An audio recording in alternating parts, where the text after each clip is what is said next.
The cross in the sand, the arrow that never left heaven. Her name is Arrow 1.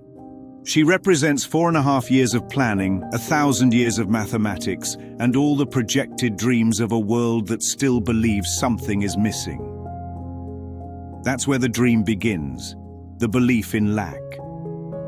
The ego says, Earth isn't enough. It wants to dream on Earth and dream in space too. Double dream, double illusion. That's why the mission exists in the first place. There had to be the idea that something wasn't here. Otherwise, why go anywhere? The cookie thief principle. In Valerie Cox's poem, The Cookie Thief, the man thinks the woman beside him is stealing his cookies. He fumes in silent judgment. Only later on the plane, he finds his own cookies untouched in his bag. The cookies she was sharing were hers. That's Corey in the desert. He thinks he's been robbed of water, of survival, of fairness, and spends the whole episode defending a bag he never opened. Every grievance begins this way. Something feels missing, and the ego invents a thief. But the truth is the opposite. The Son of God was being offered what he thought he lost. The Colonel and the Christ mind. Colonel Donlin represents acceptance, the willingness to let the situation be what it is. He doesn't deny the conditions, but he doesn't make war with them either. Even knowing he may die, he shares the water. He gives the miracle its opening. Pearson does the same. He climbs the mountain and dies pointing toward home. Both men symbolize the right-minded response to illusion, trust, quiet giving, and the refusal to attack. Corey, on the other hand, is the one dissenting thought, the single grievance in the sonship. And here's the metaphysical law. If the sonship is one, even one grievance means it's not one. That's why he has to keep moving. Because if he ever stops, sanity will grab him by the throat. Stillness would reveal the truth. The cross in the sand. When Pearson drags his trembling hand through the dust and forms that cross, the episode shifts from survival story to resurrection parable. To the untrained eye, it's a map. 2 lines pointing to telephone poles, a way home. But symbols in the ego's world always mean more than one thing, because the mind that made them is divided. The same sign that points to Nevada also points to God. A cross always has 2 axes, horizontal and vertical. The horizontal represents time, birth, death, past, future, scarcity, movement, the desert. The vertical is the timeless, stillness, communication, eternity.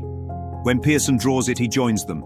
He bridges the gap between the temporal nightmare and the eternal truth. The silent communication. Pearson can't speak, but he communicates.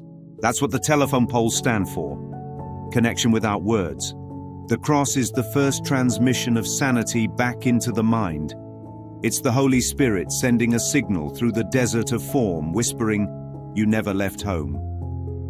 It's not coincidence that Corey can't read the sign. Fear distorts vision.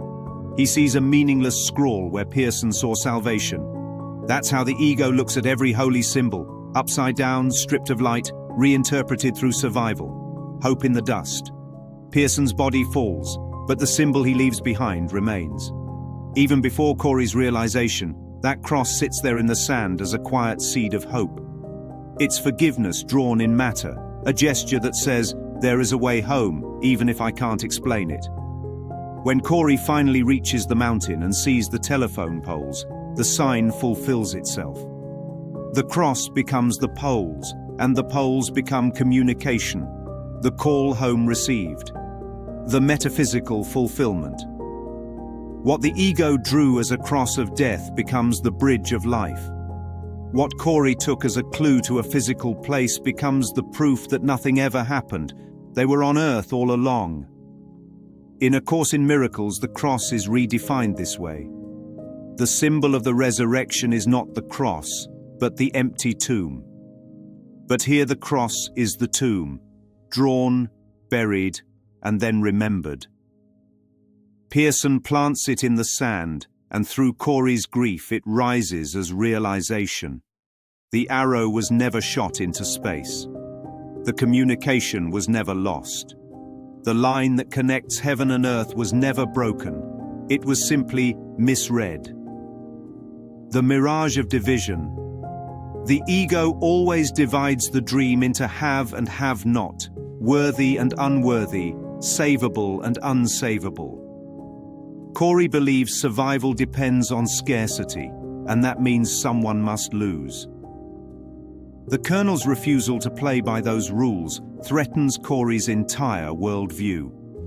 That's why the ego must kill the symbol of wholeness to keep the lie intact. But the murder never happened. Just like the crash never happened. The holy instant at Reno. When Corey climbs the mountain and sees the telephone poles, realization dawns. They never left Earth. The asteroid was Nevada. The alien terrain was the human mind under guilt. Everything he believed occurred, the crash, the deaths, the survival drama, collapses in a single instant. What he thought happened never did. That's the metaphysical axis of the episode. The body's story is always a hallucination of guilt projected onto form. When guilt is withdrawn, perception corrects itself. The poles appear, the sky softens, and the asteroid is revealed as the home that was never lost. The holy flip. Every arrow of fear lands where it was fired from.